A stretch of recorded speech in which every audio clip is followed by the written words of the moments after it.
What is going on, guys? Welcome back to the channel. In this video, we're going to be talking about whether Acheron is still worth pulling in this meta. This video will have calculations on it as well, so you guys can visualize how the damage output changes or presumably changes when we add or remove certain units or certain teammates from Acheron's most popular teams. So if you enjoy this type of content, let me know by liking the video, leaving a comment in the comment section below, and consider subscribing to the channel. Without further ado, let's get right into it. All right, so we're back in my Acheron spreadsheet. We haven't visited this spreadsheet in a while, ever since Zhao Xiao came out, but we are presumably going to get a new Nihility character that may impact how Acheron performs. So if you want to take a look at what we discussed previously, which is all this stuff right here, which is all the different Acheron teams and combinations, I'm going to leave the link to that video up here somewhere or in the description below so you guys can check that out. In this video, we're going to take a brand new nothing added Acheron and we're going to build it up slowly, taking into consideration all the new stuff that we have. I want to say new stuff, I'm mainly talking about the presumable new Nihility character that's going to come out soon enough. So don't worry, we are going to throw some calculations of that as well in this video. And I'm also going to talk about the impact of said new Nihility character. So I'm not going to spend too much time explaining all of this. This is pretty much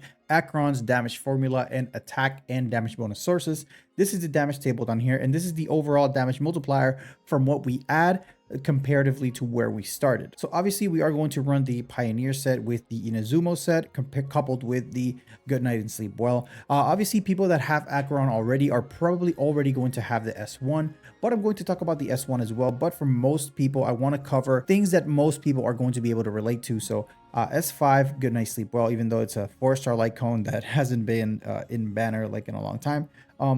This banner is still really good on her. There is another 4-star light cone, but that's even newer than this one. So I don't think any more people are going to have that light cone over this one. So that's why we're going to be discussing this light cone in particular. But as you can see, everything's pretty standard. We have 4-star light cone stats, attack traces, attack boots, attack rope. We are running the orb on the elemental side. And then we have 30% in subs, 12% in planar set from the Pioneer, from the Izumo, I think. And then we have 12% damage bonus from the Pioneer. And then we also have all the extra crit damage and extra crit damage from the Pioneer set as well. And finally, we have the 72% from the Good Night and Sleep Well light cone. Also in this damage, if you pay attention to this set right here that I'm highlighting, we only are calculating the 115%, even though we haven't really added any teammates. We are going to add a Nihility character first, so that's why that is there already. Now, for the first Nihility partner for Acheron, it's almost very simple. Like if you don't have Zhao Xiao, then you do Pela. It's pretty much one or the other. If you don't have a good Pela, then most people are going to be running Guin, depending on the stage, because if the stage is weak to fire, then more often than not, Guin is going to be better than Pela in that sense. But in most cases, Pela is still going to be the number one free-to-play, or not free-to-play, the more free-to-play friendly option for the Nihility teammate for Acheron. So the traditional Pela is going to be running the S5 Revolution Processor at light cone, coupled with her ultimate that shreds 40% defense of the enemy. We're going to end up boosting our defense reduction to about 56% right off the cuff, and that is going to pretty much almost increase our damage by 43%. Over here we see the damage multiplier down here, and it's going to take our damage from about 280k to 397k only by adding just defense reduction. Obviously Pela is also providing skill points, and it's also providing stacks for our Acheron, because remember, Acheron wants Nihility characters that not only are Nihility, that also inflict debuffs, because you have characters like Welt that he does have a debuff in his ultimate, but his skill and basic don't do any debuffs, so it really doesn't serve Acheron any purpose aside from him being a Nihility character itself. Now, if you are going to bother with a second Nihility option for easier S0 Acheron, most people with the free-to-play options are Guin, which is going to add a total of 28% vulnerability. So we can go ahead and add 28% vulnerability into the vulnerability section, and it's going to increase our damage by about 82% cumulatively between Pela and Guin, which is really substantial damage increase, going from 278,000 to about 500k, almost doubling your damage right there. Obviously, we haven't added the 60%, the extra 45% damage bonus that we should add. So we're going to head and update that so we can get an actual representation of what her damage looks like with her passive maxed out. And there you go. The damage by adding a second Nihility character multiplies your damage by about 1.55% and takes your damage from 278,000 to 707,000 when hitting 5 enemies, which is a lot of damage. And anybody that's used a really good Acheron, or even or decently invested Acheron, you will know that hitting for 700k is not anything from another world. Like it's not uncommon to hear a 700,000 hit from Acheron. Now, obviously, you can add a sustain in here, like let's say Aventurine, which has 15% crit damage, or Gallagher that can add an extra 15% vulnerability. But for the sake of this, we are going to use Aventurine because everybody should at least consider pulling for Aventurine. And Aventurine is going to inevitably add 15% crit damage. So this is going to turn from 24 to 39. And then here is our final damage with our Guin, Pela, and Aventurine on an ultimate with everyone's buff already active.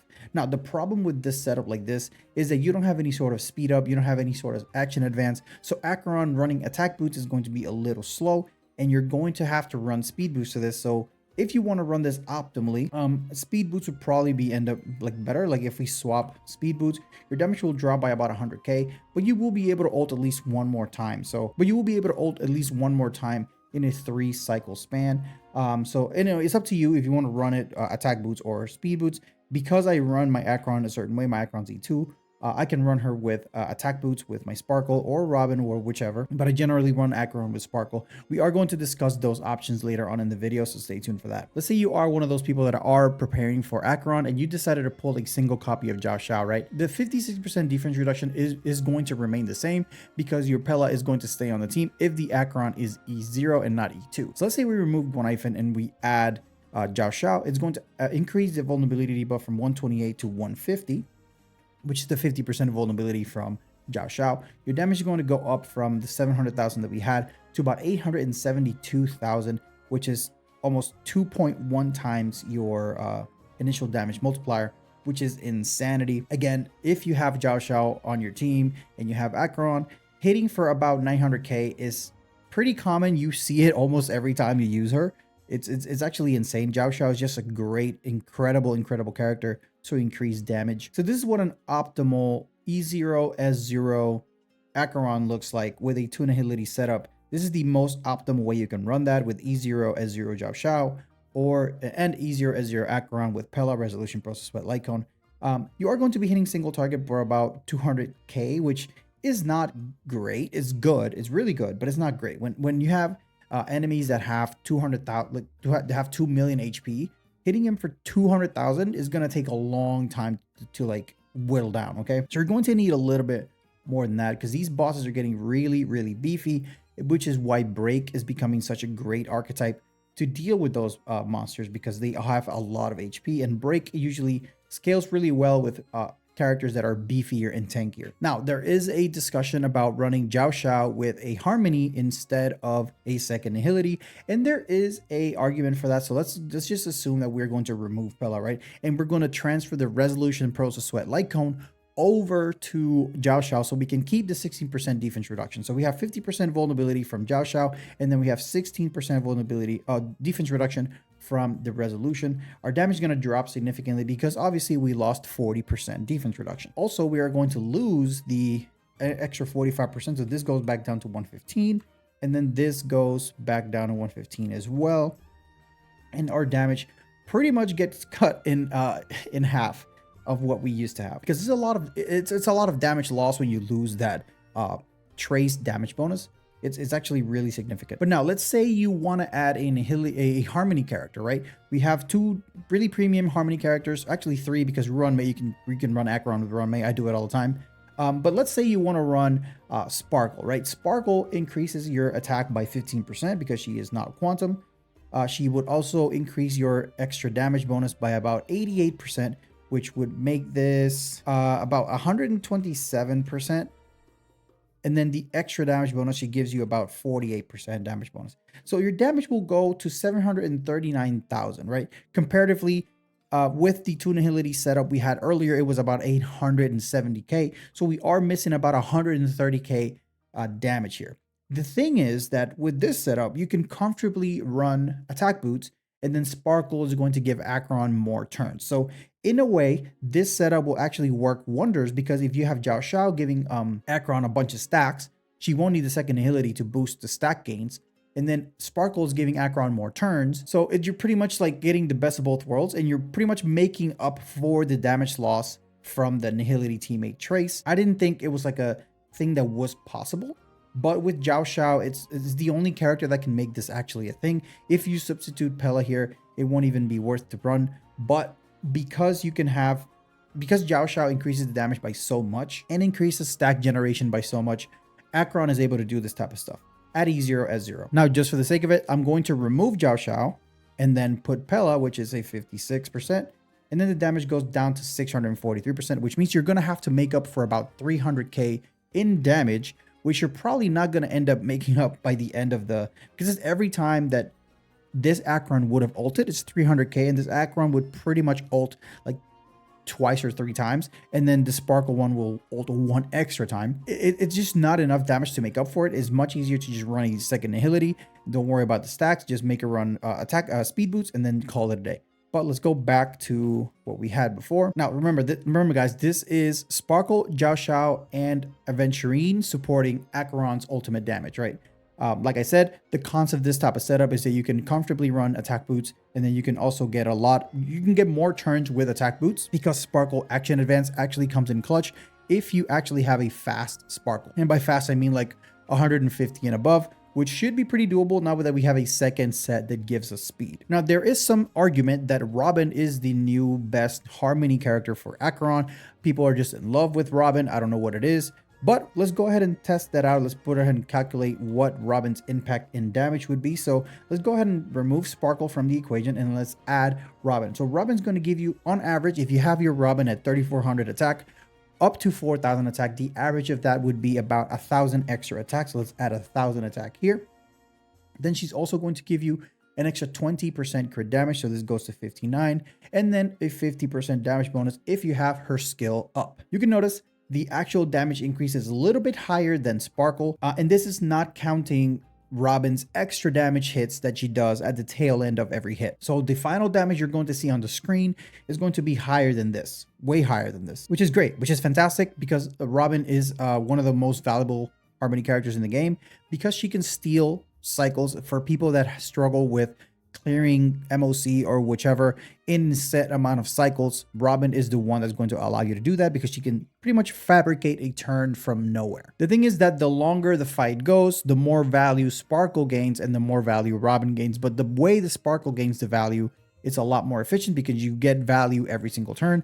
And then with Robin, even though you're doing a little bit more damage than Sparkle per turn, you are able to squeeze out turns whenever you need them, which in a lot of cases is more valuable than just getting an extra turn, like an extra turn on one character every single turn. But regardless, like this is the damage with E0, S0, Acheron with Robin, Jiao Shao, and Aventurine. I know this is a very expensive team. It's an all 5-star team, and like, you know, people like, it's not really free to play friendly, but everybody here is E0, S0. Everybody here is running free-to-play or 4-star light cones, and this is the type of damage you're going to be expecting. And again, if you're running Robin, I'm not calculating Robin's tail-end damage, which is about 16 to 20,000 per hit. So her damage is still very, very good. Now, there is another Nihility character that I'm going to be discussing, and it's obviously going to be 5-star Tingyun, right? So let's go ahead and go back and remove the Harmony character. Let's go ahead and put everything back the way it was. Boom. And we're going to go ahead and add this because we are going to be adding the 5-star Tingyun, right? So right now we have Jiao Shao at E0 S0 wearing the S5 Resolution Process Sweat Light Cone, which we can actually give to 5-star Tingyun. If we give this to 5-star Tingyun, she will have the ability of reducing the enemy's defense on her own turn, right? Now listen right here. So her skill allows any teammate to inflict a debuff on her behalf, okay? That means that her skill is going to allow Acheron's skill and Acheron's turns to actually inflict a debuff at E0 S0, which is impossible because the only way that Acheron is able to inflict a debuff on her own is via her S1 or her E2. So essentially, 5-star Tingyun is going to give you a pseudo S1 or a pseudo E2 on Acheron. However, I don't think this is the most optimal way of running this type of setup, and I'll explain to you why. Remember that we are using a Aventurine as our sustain, right? Aventurine is a follow-up attack unit that has a single hit basic attack and a single hit ultimate and a AoE follow-up attack. Now, aside maybe from Lingsha, this also would work with Lingsha. Aside maybe from Lingsha, Aventurine has the highest frequency of hits from all of the sustains. And because he has access to the trend of Universal Marketplace, he can actually inflict a debuff when he gets hit. And if you use the 5-star Tingyun's buff on Aventurine instead of Acheron, he can also inflict a debuff when he does an attack. So every time he does a follow-up attack, debuff, stack for Acheron. Every time he does a basic attack, debuff, stack for Acheron. Every time he gets hit, Trend of Universal Marketplace, debuff, stack for Acheron. So with this type of setup, and you have Jiao Xiao. Oh, also, and every time, and the debuff itself gives you 18% defense reduction. So it turns this from 16 to 34. Put 34. So your damage is going to go up to 748,000, and you're going to be getting stacks from Acheron herself, because every time she takes a turn, that's a debuff, or that's a stack. Jiao Xiao, every time the enemy takes a turn, and every time Jiao Xiao takes a turn, one enemy is getting a debuff. That's more stacks. Every time the enemies take turns, they get another stack because of Jiao Xiao's fiery whatever. Because Tingyun has the Resolution Process Sweat Light Cone, every time she attacks, she gets a stack to Acheron. And then Aventurine, because he has Tingyun's buff, every time he attacks and every time he gets attacked, it's also another debuff. The Jiao Xiao and the Aventurine trend debuff kind of overlap. So it's kind of like a failsafe. If one fails, the other one may hit. So it's redundant. But still, you can actually make it work. And you can actually, like, if you don't have Jiao Xiao, that can also work. Because now Aventurine is your main source of battery. And then you have 5-star Tingyun battering Acheron. You have Aventurine battering Acheron when he hits and when he gets hit. And then you may also have, let's say, for example, you have Pela doing her Pela stuff. It's actually very, very viable. I think Acheron is going to be swimming in stacks.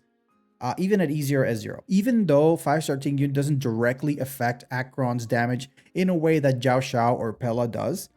Her stack generation is actually very good if you use the buff in the right way. And when I say the right ways, means like putting it in someone who has the most frequency of attacks, whether it be Acheron herself or whether it be the sustain. If we go and move on to the E2, because everybody's going to either go for E0 or E2. If you go to the E2, right, let's say you have E2. Now this buff is going to permanently remain at 160 because you are going to run in with a Nihility character in the first place, right? So right now we have 5-star Tingyun, Jiao Xiao, and then I think we have, who do we have? We have nobody. We don't have a single Harmony. Obviously, you are going to be running Jiao Xiao because Jiao Xiao is the best one. If you don't have Jiao Xiao, you're going to be running Pela. So let's say we run Pela. Let's say we bring this down. We run Pela. This goes to 56. And then we have, for example, Sparkle. So Sparkle gives us 15% again. Gives us this to 127 and this to 48. And then this is our damage, about 900,000 damage at E2. And then obviously you're going to be getting a stack from the E2. And you're also going to be getting a stack from, again, this is without her light cone. Her light cone is going to provide her for an extra stack. But we're not going to calculate the light cone because obviously if you have the light cone, just use the light cone equals more damage. I'm not going to go too deep into it because it's going to require me to change the entire sheet to include the light cone. But if you have her E2, the ease of team building becomes incredible. And then it brings up the opportunity of running 2 harmonies instead of just one. So you can run Sparkle Robin, Robin Sparkle, Robin Ruan Mei, and it'll work because Acheron does so much damage. And the introduction of Ruan Mei, like if you're going to run the 2 harmonies and the 1 Nihility with Acheron, one of those has to be Ruan Mei because she provides the sustainability of the team. Her extra delays is going to provide your team the ability to not get hit as much. If you run Robin Sparkle, then your speed tuning has to be immaculate. I'm not saying it can't be done. I'm just saying it has to be immaculate, and then you're gonna have to hit 1 ult everybody to death. That's pretty much what it has to be. But even without her ultimate setup, and we have Aventurine, we have Aventurine, Pela, and who's this? Sparkle. Aventurine, Pela, and Sparkle. You still are doing about 900k damage on an AoE hit, 210,000 on a single target, which I haven't seen this number on a single target in a while because I have Jiao Xiao and mine is E1. I mean, mine is S1, so it's even more than this. But for a person that just pulls 1 copy of the character, this is decent damage. You know, this is really decent damage in my opinion. Now let's say the 1 Nihility character you're running is the Tingyun, right? You have Tingyun. You're going to have a lot of stack generation. Your ultimates obviously are not going to hit as much.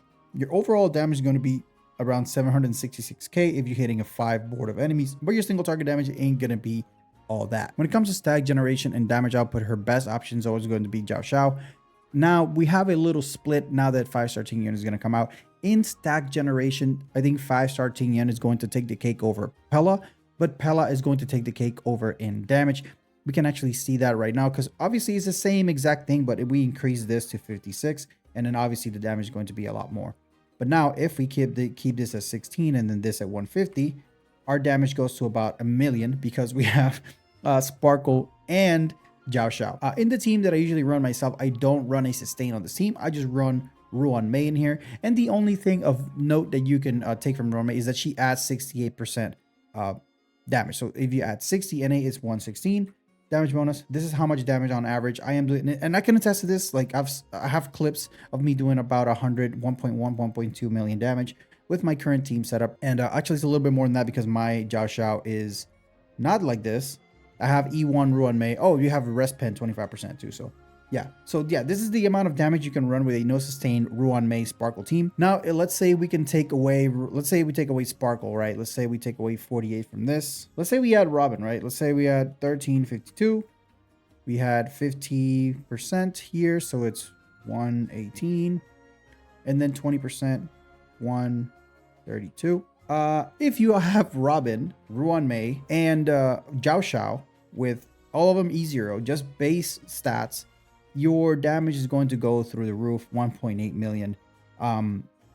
It's not unheard of. It's really realistic. This is very close to what it actually is. But remember, you know, like this is while her ultimate is up, and you can only do this with Zhao Shao, unfortunately, because the stack generation with anybody else, especially in a team like this, is not that much. You can't even do it with Tingyun here because there's no other character doing the damage or hitting the enemies except Acheron herself. Now, to answer the question, is Acheron worth pulling now? I say absolutely yes. If you like Acheron's design, if you like her playstyle, if you have one of the Nihility characters, if you have Pela, well-built Pela, if you have Zhao Shao, if you're planning on pulling for 5-star Tingyun, then 100% Acheron is 100% worth pulling. And this is a character that you can invest in the long run. Let's say you get her E0 here. Next patch, you get her E2. You're going to notice the dramatic shift in her damage output to where it's going to feel like a brand new character to you. And she's going to be able to help you clear for foreseeable future. And I was an Acheron skeptic initially. But once I calculated more and I theory crafted more and I saw her in game, she just became pretty much my favorite character to use for pretty much any type of content. Pure fiction, MOC, Apocalypse Shadow, Simulated Universe. Like in Simulated Universe, she's insane. Her technique is a quality of life upgrade to pretty much anything. Other than Fei Zhao, I think Fei Zhao's a little cooler. But between her and Ruan Mei, their techniques in Simulated Universe are so good because you don't have to waste a lot of time going through monsters and killing them all individually. They just die. Her damage output is insane. Your team building is not that hard because we have a lot of Nihility characters that work. There's just a few that work a lot better than the rest. To give a little summary, like, is Acheron worth pulling right now with this current state of the game? I say 100% yes. I think she is worth every single pull that you can spare for Acheron. And if you like her, then go ahead. I use my Acheron every single day, literally. Every single time MOC, Apocalypse Shadow, or Pure Fiction comes, I am using my Acheron. That's why I invested in her. That's why I have her E2 S1, and I don't regret a single thing. Let me know what you guys think in the comment section below. Is this video helpful? Let me know in the comments. And until next time, guys. See ya.